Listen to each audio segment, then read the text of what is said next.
I stalked up to the club, flopping onto the sofa, still pissed off. This is why I need to just mind my own damn business from now on. But then you wouldn't have smooched a cute fairy boy.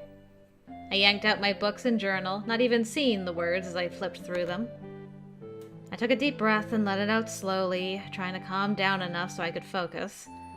I had lost my study time in the morning, so I really needed to make progress this afternoon. Setting aside the book in my hand, I went to retrieve a different one from my stash in the bookshelf. Ugh. Someone had relocated them to the top shelf. I stretched up but couldn't quite reach them. Mark, if it was you, I'm going to kick you in the ankle. I was just about ready to scream in frustration when there was a rustle behind me and a leather-clad arm came into view, pulling out the book I'd been after. Is this your way of apologizing? I whirled around, glaring at Ewan as I snatched the book from him. I don't need your help! I tried to push past Ewan, but he grabbed my arm. And at that moment, I very nearly slapped him across the face, but that would have been too heroin-y. Let go! Ewan let my arm go quickly before looking down at his feet. I'm sorry.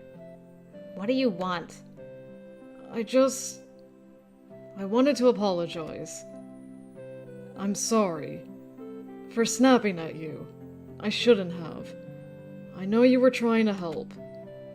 I'm not used to that. I usually deal with it alone, and I hate people seeing me like that. I hate it. I hated the idea of you seeing that again. I shouldn't have yelled at you. You didn't deserve it at all.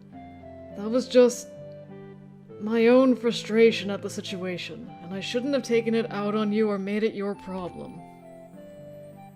I made such a show of rescuing you from your brother this morning, and here I am being just as bad as he is. Worse. I'm such an idiot. Well, I'm not going to argue with that. That was a hell of an apology, though, sir. Points to you for that. And also for doing it so quickly as well. Bonus points for that. I crossed my arms over my chest and looked up at him. I'm sorry. I didn't want to bother you. That's all. He turned away, but I rolled my eyes and grabbed his sleeve.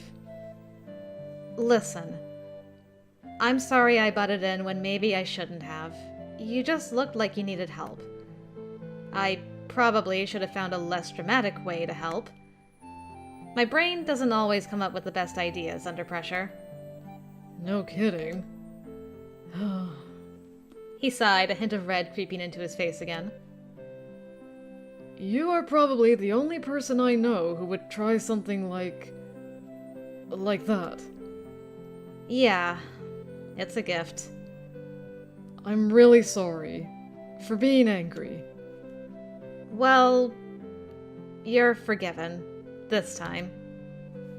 Ewan looked around awkwardly as if unsure what to do next. And thanks for the book.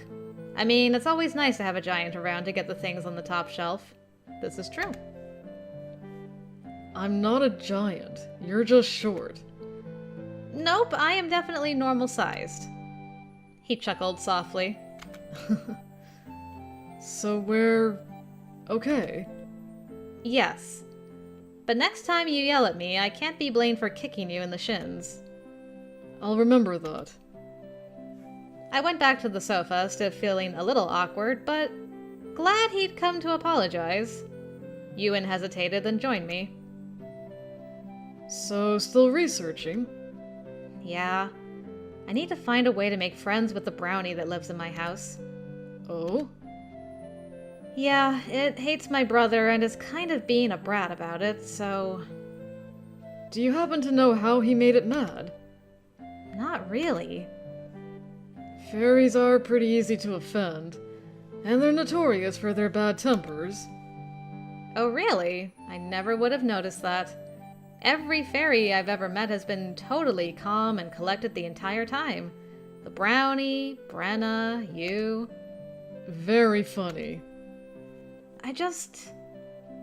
don't think he's done anything. I mean, it started pranking him the first Monday after we moved in. That was the first time the keys and shoes went missing. So he had to have made it mad in the first few days, and all he did was... Realization suddenly hit me. Wait! Oh, for the love of...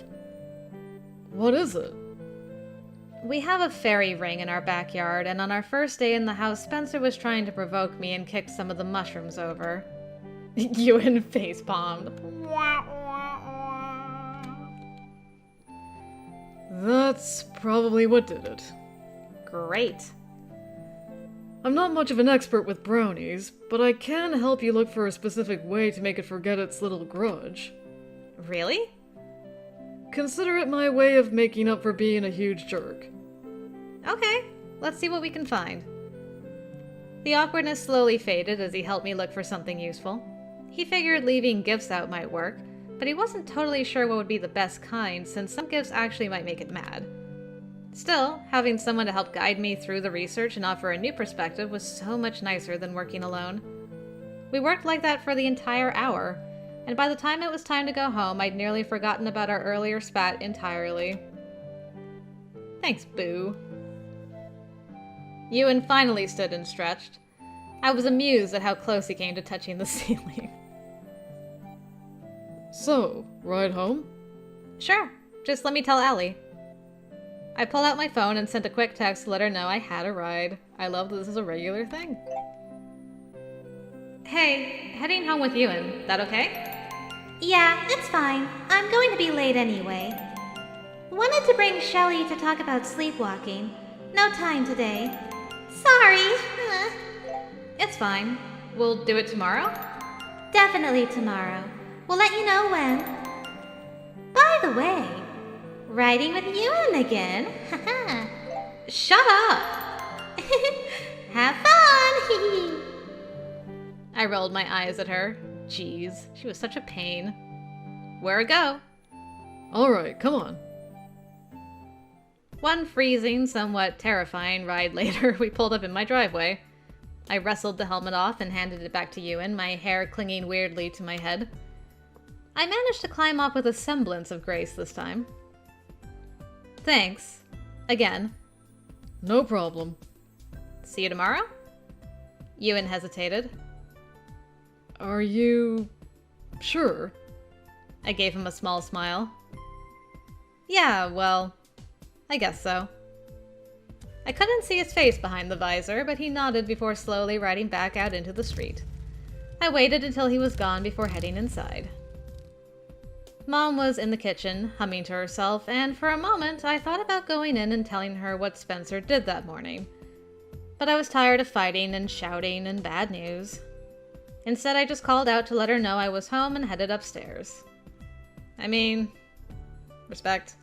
If she comes and asks, we'll tell her. I had 2 pages of notes on brownies, and one solution to try to appease it. Which may or may not work, depending how mad it actually was. We'd also found a method to basically kick it out of the house completely, which that one would definitely work instantly. I just needed to find the right ingredients. That would solve the problem right away, but I wasn't sure I wanted to. It felt wrong somehow. But my sanity was at stake, and Spencer's life, because I was definitely going to strangle him if he kept being a jerk over the pranks. Aw, we can't banish the brownie. Spencer can suck it. Also, that brownie has saved our life multiple times. Very recently saving us from eating broken glass, so the brownie stays. Spencer can leave if it's a problem. In the end, I was going to try to appease it first. I could always reserve the whole banishing thing for if making friends didn't work. I was just going to have to find the right moment to do it, because apparently the easiest way to a brownie's heart was through its stomach. But I didn't think I could set out a bowl of milk without Mom noticing. I needed to find an out-of-the-way spot. Maybe the basement? I could try to do it after dinner when everyone else was distracted. I only hoped that doing so would finally fix things. If not, I'd have to take stronger measures. I was so over fairies and their weird personalities. I thought about Ewan. Maybe not all fairies. Anyway, I had a mission. For now, I'd focus on that, and I guess I'd find out how well it worked in the morning. All right. Chapter 3. Boil and bubble. Toil and trouble. It's bloody dark again. Rule. I was in the foyer, but wasn't sure how I got there. I wasn't alone. I couldn't see them clearly. They bobbed in and out of the shadows, eyes gleaming in the faint light. They were fairies. Or that's what I assumed them to be. What else would they be? Strange eyes peered at me from every direction. The air was filled with the soft hum of moth wings and murmuring voices. I couldn't understand what they said, but I knew I should understand it. The language was strangely familiar. Where have I heard that? I was afraid, or at least part of me was, but that part warred with the comforting feeling of belonging. At the back of mind, I wondered how the rest of the family hadn't woken up. I wondered how all the fairies got in the house in the first place. Why were they here? It was then that a strangely familiar face stepped out of the shadows. The Brownie? It stood in front of me, both serious and silent. I'm not banishing you. We're gonna try and make this work, okay? You know this. The Brownie looked at me, almost pleadingly, holding out its hand. I could only just see it through the haze. A small brown figure that was the only familiar thing around me. Are you saving me again? I took its hand. The instant we touched, the fairies, or the things I thought were fairies, blew around us with an angry hiss. And they were gone. Did you save me again? I love you, little Brownie. In my head was a whisper, piercing, chilling. You promised. But in an instant it was gone, with the dream and with the fairy intruders. And I was standing, awake but groggy, in the foyer, and the Brownie was still tightly gripping my hand. Thank you. It led me back upstairs into my room. I followed awkwardly, bending over as I tried to hold on. My mind was struggling to figure out what was happening. Sleepwalking again? That was obvious, but had those fae downstairs been real? If so, how did they get in the house? The Brownie gently led me back to bed, and because I was still half asleep, I followed obediently. It finally let my hand go, and I snuggled down as the blankets were drawn up again and tucked around me. Something clambered onto the bed beside me, and long fingers gently stroked my hair. This is weird. But at the same time, it was sort of sweet and comforting. And I don't know, it was nice to have an ally to help keep me inside at night. Thank you! That was so sweet. I was glad I didn't banish the poor thing. My eyes grew heavy and I felt myself drifting off to sleep. Well, at least I know where one of the bad endings is now. Thank you. I murmured the words as my eyes slowly closed. It gave me a long, almost sad look before hopping over to sit on the end of the bed. Weird or not, I felt safer with it sitting there looking over me. With that, I finally slept. What a bro. What a Brownie bro.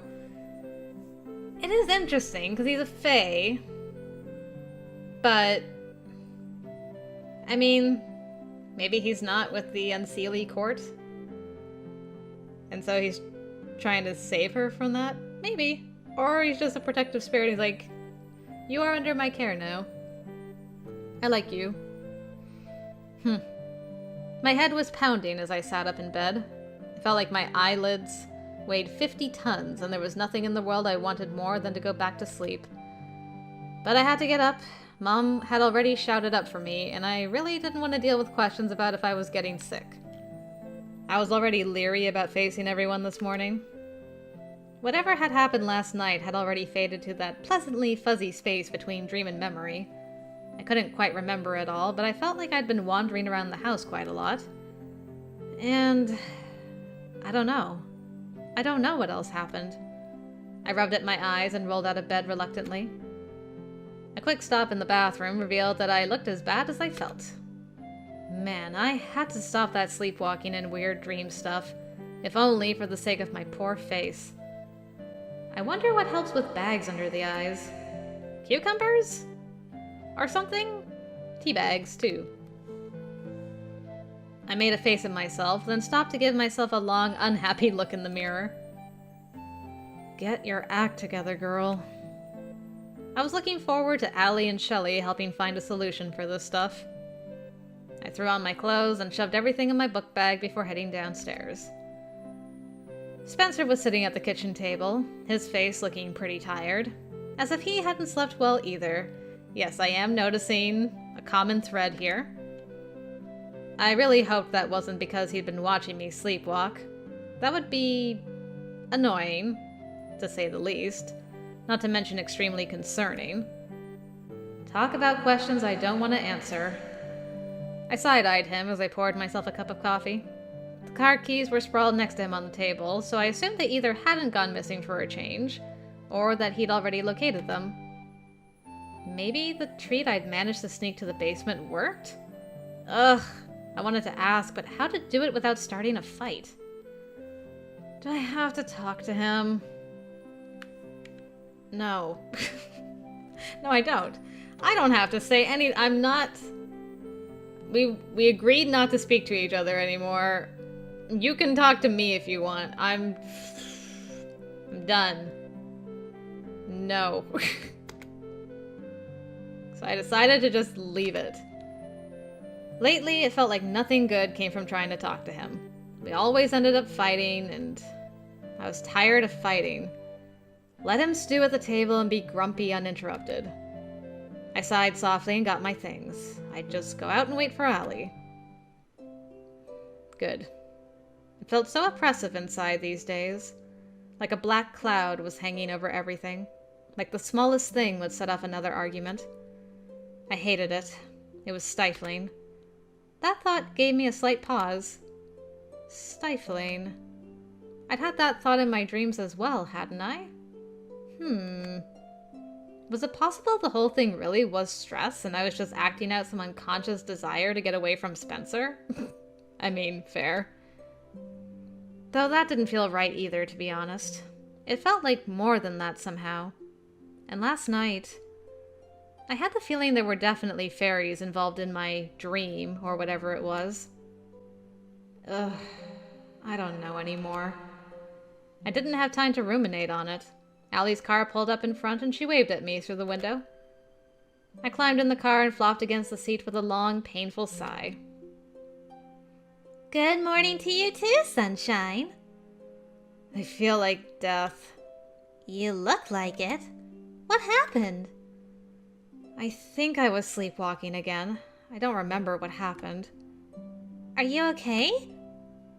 I think so. Please tell me we're going to have time for that solution you talked about. Definitely. We are going to get this sorted out today. I promise. I just hope it works. Me too. I leaned my head against the window and shut my eyes, letting the sound of the car lull me into sort of a half-sleep. It was only a short trip, but it helped a little. It didn't feel quite like my head was going to implode by the time we reached school. Thanks, Allie. Nora? She gently shook my arm. What? Maybe you should sleep it off in the club room. I shook my head as I tried to rub away the sleepiness. I can't keep missing classes. Someone is going to tell my parents eventually. You look awful. Well, if we can at least keep me in my room at night, I'll probably sleep better. So just one more day of zombie Nora, hopefully. Allie and I climbed out, intending to split up as we always did, but I paused when I saw Ewan and Drayson walk by chatting together. Huh. What is it? I didn't really believe they were friends. Yeah, it's kind of funny seeing them together. Opposites attract. Allie grabbed her bag out of the back seat and headed inside. I need to go to the office, so I'll see you later. Sure. I watched her go before heading in myself, through one of the entrances nearer the stairs. As I approached, I realized Drayson was standing there alone. Ewan wasn't around anymore. Wonder where he went. You know, wherever he disappears to all the time. Drayson was standing under a large tree, both arms up as he apparently examined one of the branches. He appeared to be mumbling quietly to himself. I raised an eyebrow. What is he doing? Well, given that he was a unicorn, who even knew? A freaking unicorn. It was so ridiculous that I couldn't help but smile to myself. This was the world I lived in now, equal parts ridiculous and terrifying. Well, maybe slightly more on the terrifying side, otherwise I'd be able to enjoy the ridiculous part a bit more. I shook my head and headed his way, planning to go past him and let him do whatever he was doing. As I neared him, I realized a couple of other people had also noticed him there. Ugh, why is it always her? Oh, hello. It was Kara, of course. And that cute blonde girl that always hung around her. Oh, are you a lady? All this time? Oh, I am so sorry. What was her name again? Emily? Marie? I could not tell if you were a guy or a girl this whole time. Whoops, that's not what I wanted to do. Oh no. Oh, everything's broken. Good grief. There we go. Yeah, I, for the life of me, I could not tell.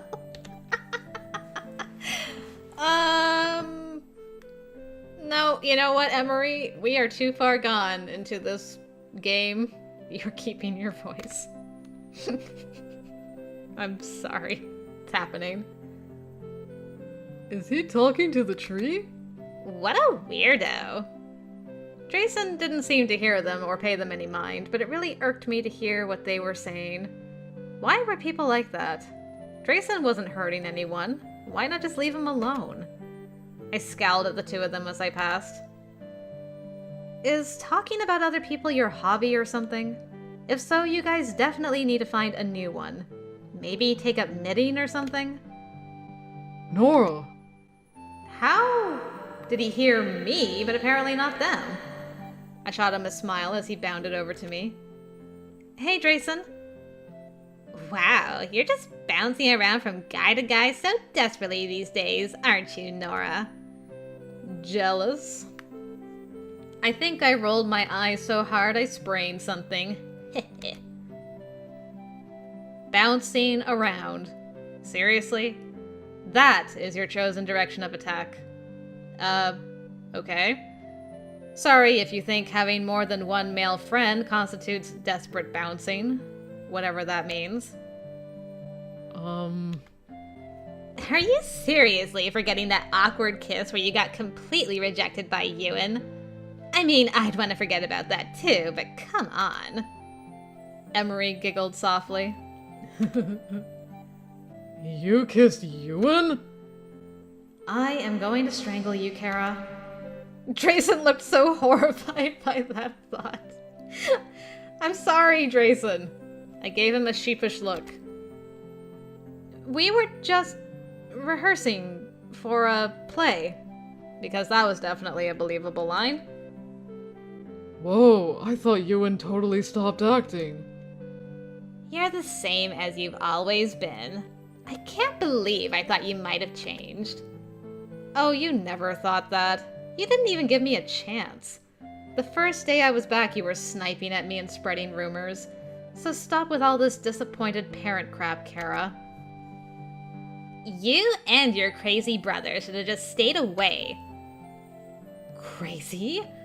Did she just call Spencer crazy? I'll show you crazy. Well. Good grief.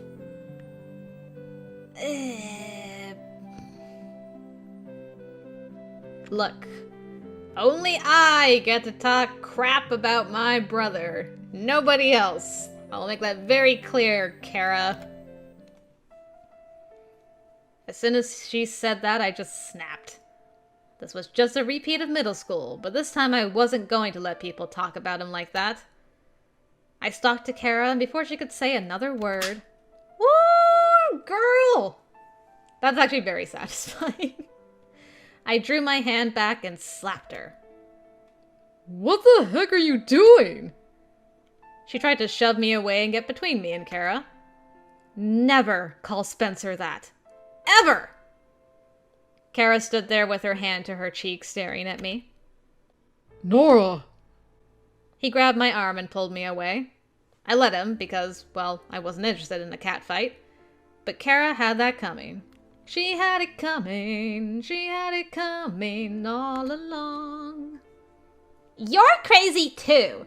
The two of you have always been crazy. You ran away twice just for attention without caring who you hurt. That isn't what happened, and you know it! Her voice was edging into hysterical as Emery spoke quietly to her and tried to pull her away. Even your stupid brother ran away once. Is this some kind of genetic defect? Or are the two of you just sick or something? Wait, what? Spencer ran away? Where on earth had she heard that? That never... Damn, we're getting that this early too? Thanks, Kara. I should slap you more often. That never... The retort died on my lips as an old memory surfaced. I was sitting in our old house with Grandma. We were waiting. Waiting for the other adults to come back. I was scared. Because Spencer... The thought was shattered by an explosion of pain behind both eyes, and I doubled over, gasping for air as the world tilted. Nora! I felt his arms around me, keeping me on my feet as my legs gave out. Ugh. There was a taste of vomit at the back of my throat as my stomach roiled in protest at the way the world apparently suddenly decided to take a crazed ride on a merry-go-round. Everything was spinning, and I wasn't sure I could stay standing. Wow. You can't answer that, so you're going to pretend to faint? You never can get enough attention, can you, Nora? Or are you just that sick in the head? You're the one ignoring someone obviously in pain. Doesn't that make you the sick one? Thanks, Ewan. Through the haze, I recognized Ewan's voice. The two of you should just get out of here. Come on, Kara. I didn't see the two of them retreat. I was too busy staring at the ground because it was the only thing not spinning. Ugh. What on earth was that? The pain was starting to fade, but I was still pretty woozy. If I moved too fast, I was definitely going to puke. And considering Drayson was in the splash zone, that would be very unfortunate. He always dressed in expensive-looking clothes, too. That means he can afford dry cleaning. It's okay. Are you okay? I don't know. Should we carry you to the nurse? Please, don't. I would rather not deal with more rumors. What happened? I'm not sure. Just suddenly had an incredible pain and everything started spinning. It's fading a bit. Geez. I straightened carefully, putting a hand to my head as if that would stave off the dizziness. You should at least go up to the club to rest for a while.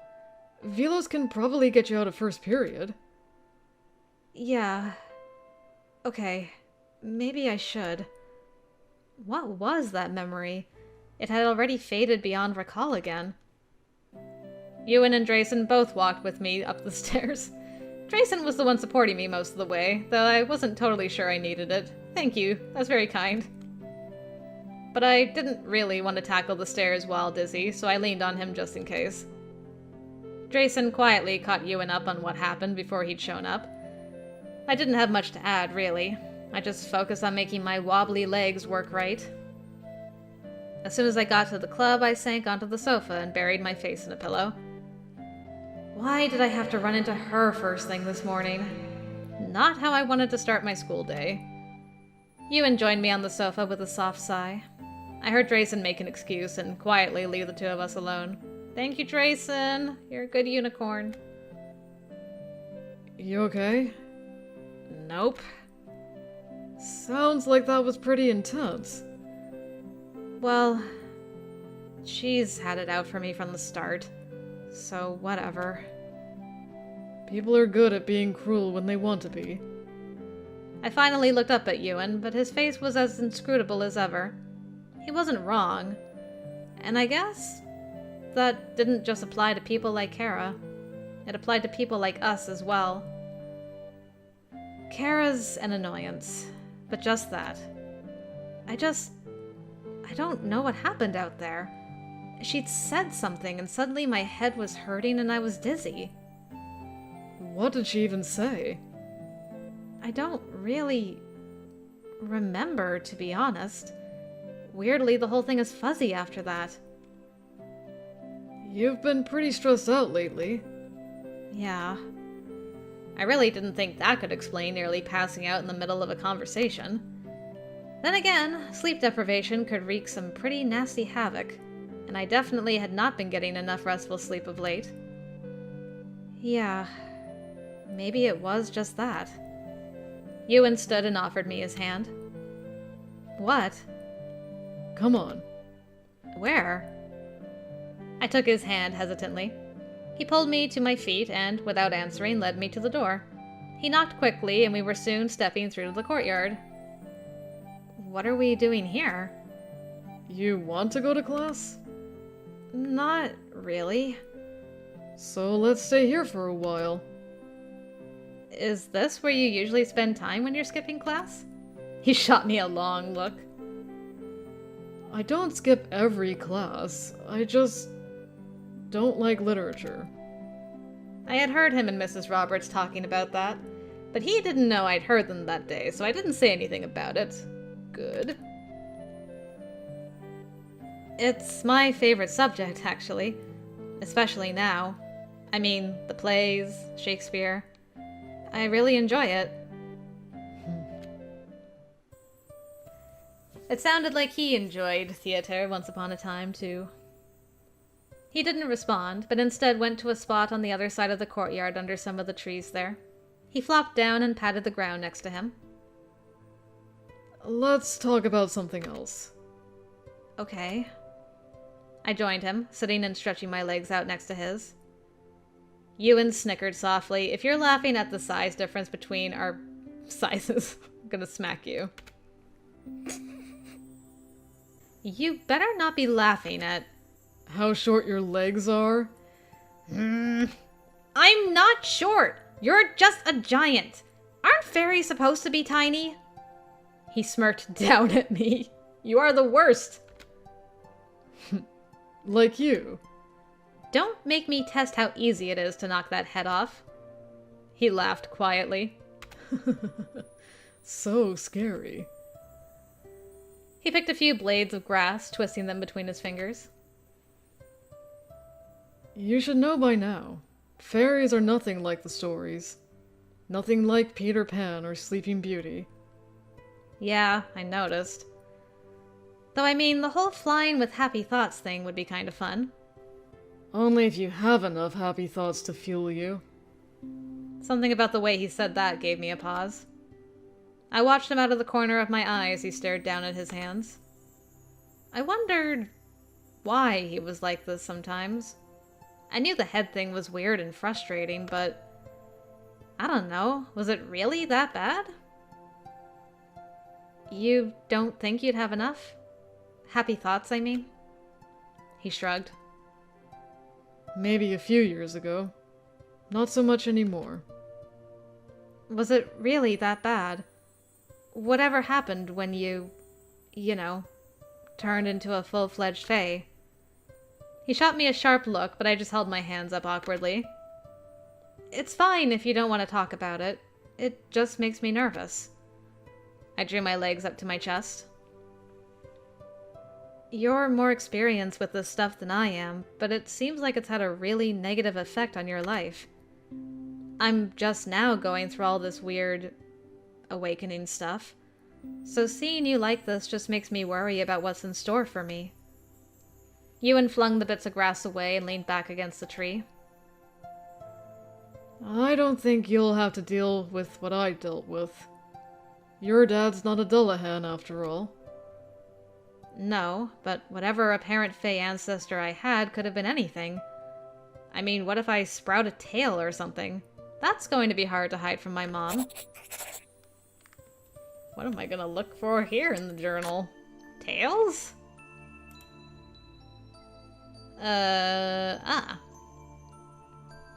There are numerous telltale signs of a fairy being a fairy, even when they take on human form. The most obvious, of course, is that they tend to have pointed ears. But there are other signs as well. Backwards feet and cow tails are among the most common. They can also be horned, have goat legs, or even other strange features like hollowed out backs. Interesting. Backwards feet, huh? It still won't be as bad. You're not like I was back then. I didn't know what that meant. We didn't sit there long. As nice as it was, I was feeling kinda antsy after what happened earlier. It was too hard to sit still, and I needed something to get my mind off things. I sighed softly and stood brushing off my pants. Leaving? I think I'm going to go to class. Are you sure? Yeah. I think I need the distraction. I gave him a slightly sheepish smile. And I promised Danny I'd keep Elliot from falling asleep now that we're partners. He frowned slightly and looked away. Okay. Not partners like that, sheesh. I started back toward the door to the club room. Nora, Yeah? if you need something, you just have to ask me. I know. I left him there and went back to the club.